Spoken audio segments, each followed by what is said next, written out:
Welcome back to the Alternative Highs podcast, the number one podcast in Southwestern Ontario. I have had the privilege of meeting this young man to the left of me last year at his first season with the Chatham Kent Barnstormers. Gil Rondon. Yes, sir.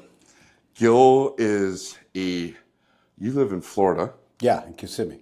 And you, how long have you been in the sport of baseball? Make it easy for you, Dustin. Mom met my dad at the park. She gets mad when I say this. He gave her the hit and run sign, and I was born 9 months later in New York. New York City. And that's where it started. She says that when you're born and they clean you up and bring you over so they can see you, she says the first thing I did was move my leg and my arm. Yeah. So ever since that, I always knew I was going to be a baseball player. Since I was a kid growing up, going through whatever grades and all that till I got to high school, and then I got drafted. What year were you drafted in? I was drafted... Just to age you a little bit, because you are 71 and you're still moving like a spry chicken.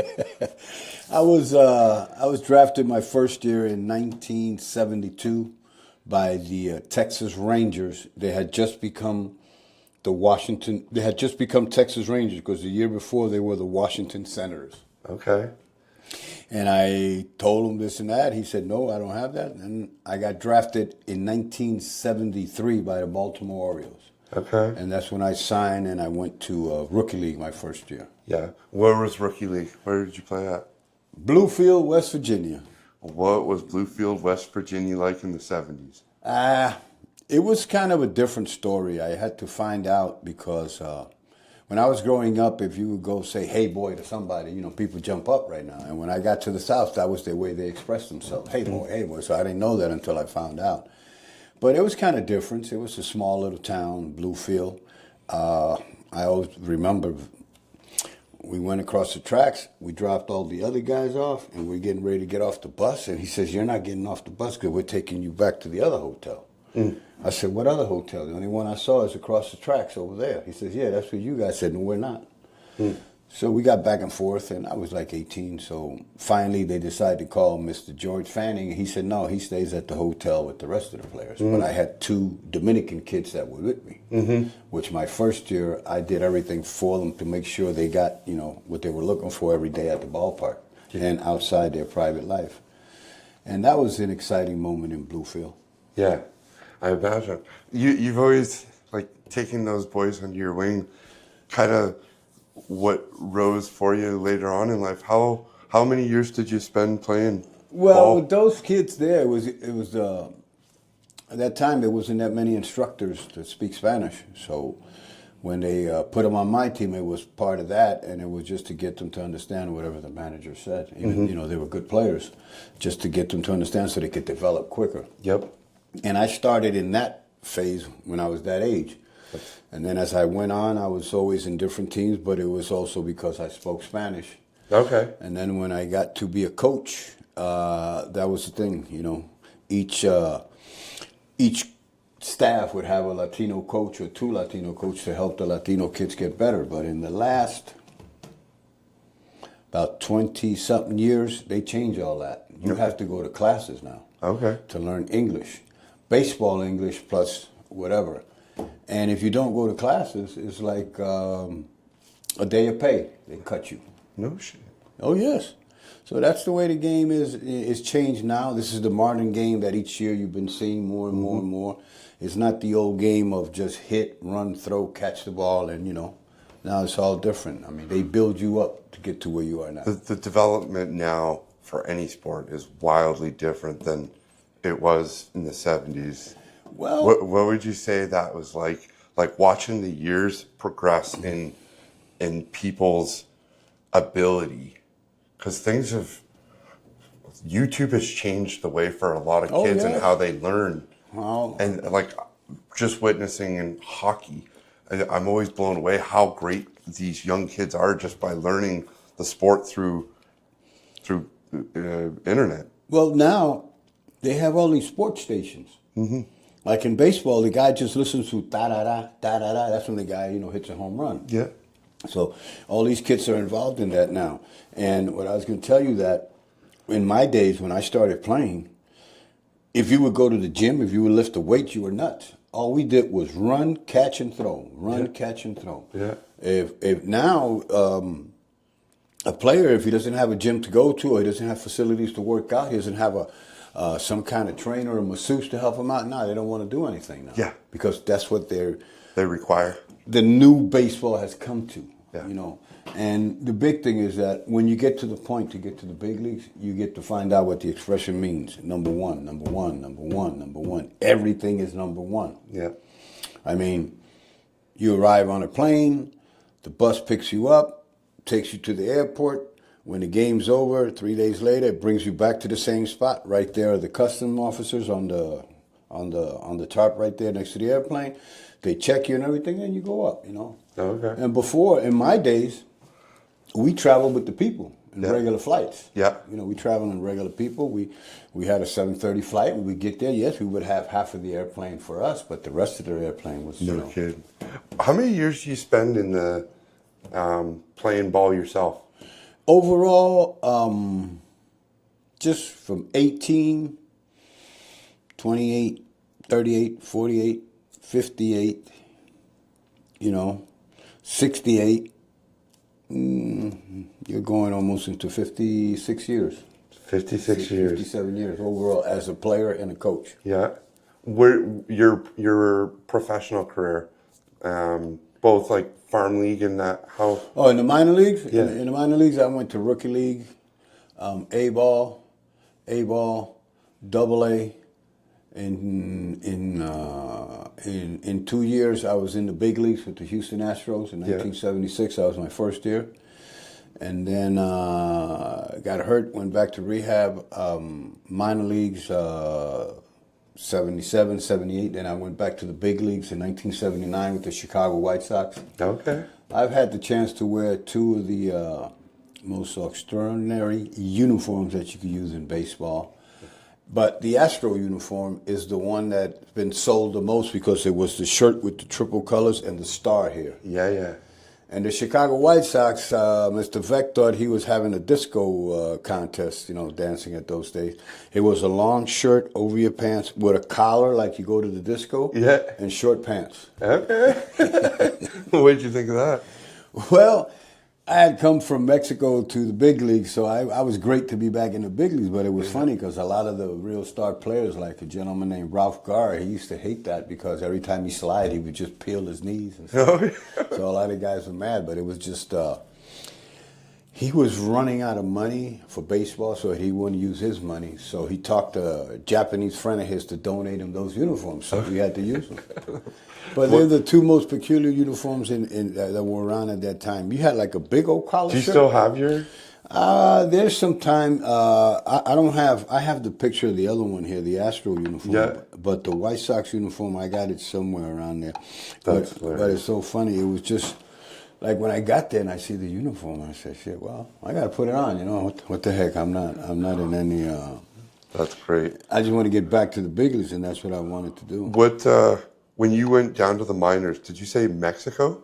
Yeah, I played in the minor leagues in the United States, and then I played in the minor leagues in Mexico, which is their big leagues. Okay. It's called the Mexican League, which is the Mexican Summer League, and then they have one of the better winter leagues, which is called the Mexican Pacific Coast League. Okay. And those leagues are the ones that play the World Series of the Caribbean countries in February, which is Puerto Rico, Dominican, Venezuela, Mexico. Seems like a really cool league. So now they extended it to Nicaragua, Panama, Colombia, and then this year they invited Japan, which was called the Japan Breeze Team. That's amazing. What out of all the decades of ball that you've played, what would you say has been your favorite time? And where would you say was there like any players that like starstruck you? My first year in the big leagues, my roommate was a guy called J.R. Richards. He was 6'9". Oh, that is amazing. He was 6'9", and he was one of the star pitchers of the Astros, and he was. Look how big his hand is, holding 9 balls in his hand. I'll tell you how he was. So when he released the ball from 60 feet, 6 inches, he'd probably be like 50 feet away from you. No kidding. That's how big he was. That's amazing. And there were Bob Watson, which was a great first baseman. There was Cesar Cedeno, which one of the best rated center fielders from the 70s to the 80s. Yeah. We had a guy named Jose Cruz. The next year that I left, that's when Nolan Ryan came in. Okay, I remember that. It was a different type of era. What position were you? Pitcher. Yeah, I thought you were a pitcher because you pitch and coach, correct? Yeah, I was a pitching coach last year. So it was one of those things that it was just a different type of baseball to what we're used to. Oh, 100%. See how I look there with There you are. the big glasses You looking good. and the afro and all that. I like that. See, 1976. So, when did you start the full-time coaching from lead player to coach? Oh, my transaction was exactly in 1989. 1989, I was working for the New York Mets in the minor league, and they wanted to start a new league in Florida. It was a senior league. That was the name of it. And this guy got a dream on a beach in Australia of getting these ex-major league players that could still play and play in this league in Florida in all these retirement towns and give a good show because the people knew all those names. So he started that league. It did very well the first year. But I knew that the second year, when we started going to Arizona and, to California, things were going to happen. So exactly. After the second year, we go to California to San Bernardino. We get beat up 6 times. And when we get back to Fort Myers, Florida, there was nothing in our lockers but our personal. The league had folded. No kidding. And that was interesting because a lot of guys got jobs back at the major league level from that for 2 or 3 more years. Yep. They offered me a job, go to AAA and pitch. I said, no, you give me a job to go to the big league camp invitee. If I don't make it, I go to AAA, but at least keep me around for 2 months because I have a job as a pitching instructor. Yeah. No, we can't do that. So I said, okay, I'll stay with the pitching instructing job. Yeah. And you've stuck it out since. Yeah, that's where I started. Is there more satisfaction in molding and helping these guys, or is the love still playing? No, you have that love of playing, but when you come from, like I call it, from this team to this team to be a coach, you get to see a lot of things that as a player you don't see. Okay. And like I tell you, it was a little different. We did have people that would bug you around, but not like now. Now there's so much money invested, people on you all the time, make sure you do the things right. Yeah. And a lot of guys in the older days were not willing to share some of their secrets about how to play the game, and it's totally different now. It's a different ball game now, the way it's played from all these little tournaments until they get to high school, they get to college, the game has been played the same. And then the last 5-6 years has changed into this internet stuff, all this new stuff. So that's the total different of the game. It's not a game anymore. It's business. I get you. It's selling what you could sell to get the most people in and go to that concession stand. Before you came to Chatham, where were you at? When I came to Chatham, it's a long story because I had worked with Dominique and Danny Norman in 2003 in Trois-Rivières. Okay. We were there in a league that some guy started here, and he was televising our games live on Thursday. He had 2 Canadian millionaires behind him, backing him up, and Fergie Jenkins was our commissioner of the league. But when it all came to, boil down, they realized this guy was doing a lot of wrong things and a lot of money was missing. And that's when Fergie realized what was going on, and he just started stepping back because you can't ruin that name. Yep. And same thing. We went on a road trip. We came back to Trois-Rivières. The league was folded. No kidding. So we stayed at Trois-Rivières College, where they go learn French. Yep. And the kids loved that because every 2 months they had 300 girls come in to learn French. Yeah. Boy. That was interesting. So, how do you feel about the brand new team? You've been here since they started. This this team here is challenging to the extent that it took them a while to try to get it because, like you guys say, it's so far west. Yeah. The closest team is London, and everything else is on that side of London. Yeah. So even though it's a 4-hour ride to go where we go to Welling, this other place, or a little more, Yeah. it doesn't mean anything because we get off the bus and we go play baseball. And then when the game's over, we take a shower, we eat, and we come back, and it's not going to be 4 hours. It's going to be like 3 hours because of the traffic, you know. Yeah. I learned the traffic in 401 and 403. It's serious traffic. Yes, wow. It's been one of the coolest things. So watch, one of my closest friends is one of the owners of the team. So watching his dreams come true in getting to be a part of this build, and then watching how successful it was right off the hop. Like the community just jumped all over this. Yeah, it's a hockey town. You know that better than I Yeah. do. But there's a big heart for baseball Yeah. because of the three players. Yeah. Fergie, Doug Melvin, and Billy. Yeah. You know, Fergie I knew when I got to the big league. Doug Melvin I played with him in Double-A with the Yankees. Yeah. And Billy was in the big leagues at the same time I was there, 1976. But the people have a serious love, and then there's other people here. I met a gentleman named Ed Myers that played too, but he was in the 60s. Yeah. I met other guys. So I read a little bit about the league and what was going on. And it was just one of those things that you had a league in your province, but you didn't have one here, and they kept fighting. And then it was hard to, from what I understand and explained to me last year, they always try to get a hockey team, but they couldn't. Yep. Because of the situation, which I don't know. Logistics. But baseball came in and it was easy. And Yeah. the thing about what happened in baseball, when Dominic got this dream and put it together, and then he said, "Hey, you want to come, Norman? You want to come, Gil?" I said, "Oh yeah." You know, in their meetings when they went, because they had to put a real fresh young team together and all that. They came and they told them in the meetings that we wouldn't win 3 or 4 games. Man, they had a wild first year. So to us, our first half was the worst.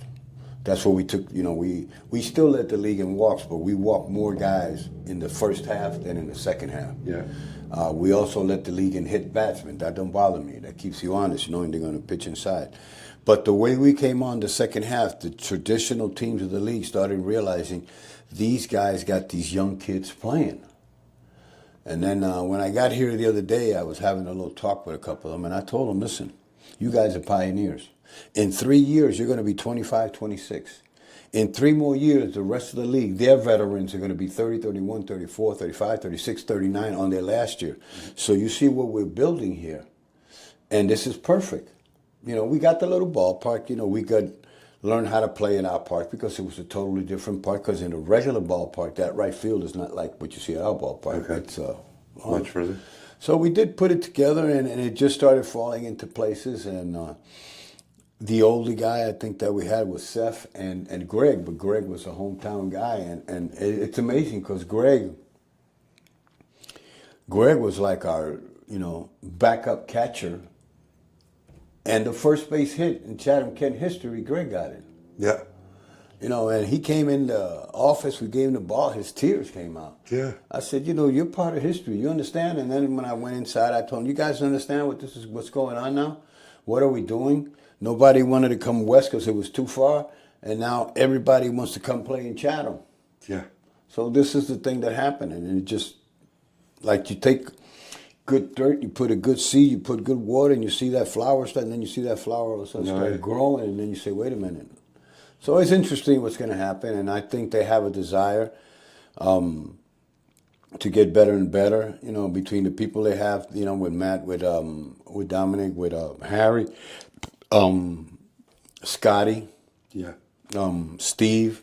They got a great crew out front there. You want to hear a good story? Yes, sir. In 1992, Harry Mura was a 19-year-old kid, skinny, about 6'3". He came to Medicine Hat, Alberta. I was a pitching coach there with the Blue Jays. Yeah. And he came to my team to be a pitcher because he had just pitched a no-hitter against somebody in some tournament, you know, I don't know, in another country. Yeah. And he had just come off that trip into Medicine Hat to be on my pitching staff. No kidding. And now he's my boss. Wild times. I imagine there's a lot of old relationships that you get to come back to when all through the league, because there's so many different. How many different leagues are there in baseball? Like, I'm not very familiar, but before you go to the big league. In the minor leagues, there's the rookie league where you start, and then they have the Dominican Venezuelan Summer League, which are for kids that are real young. Then you make it there, you come to Rookie League. Then you have Low A, you have High A, you have Double A, and you have Triple A. Okay. And then in the last 25 years, the independent leagues came out. Okay. So a lot of guys were reaching out more to independent leagues because if they would come to a minor league team, even the ex-major league players, they would go to a minor leagues, do real good, but the guy that's in the big leagues is doing great, so he's not going to move nowhere. So when you go to an independent league, you got all 30 teams looking at you, and you make business with all 30 teams. You don't have to wait until your first baseman gets hurt so you could come up, even though he's killing it and you're killing it, you know. So there was a lot of them. And then when they came into this new version of baseball minor league in the last 3 years, they took out 145 minor league old cities, real traditional, and all the independent leagues became affiliated to organized baseball. Wow. Because that way, same thing, the minor leagues were run by the organizations. Okay. So you take that part away, you save money. You give it to the independent leagues that just barely get the money to pay here and there. And then you give them some money, and then when I come over, you say, Dustin, I want to buy this guy because I need him. So there's a range between $8,000 to $15,000 to let them make a little bit of money. All right. But before, you were spending a lot of money and trying to develop, and it's probably less now. But in my days, it was 1,600 guys drafted every year.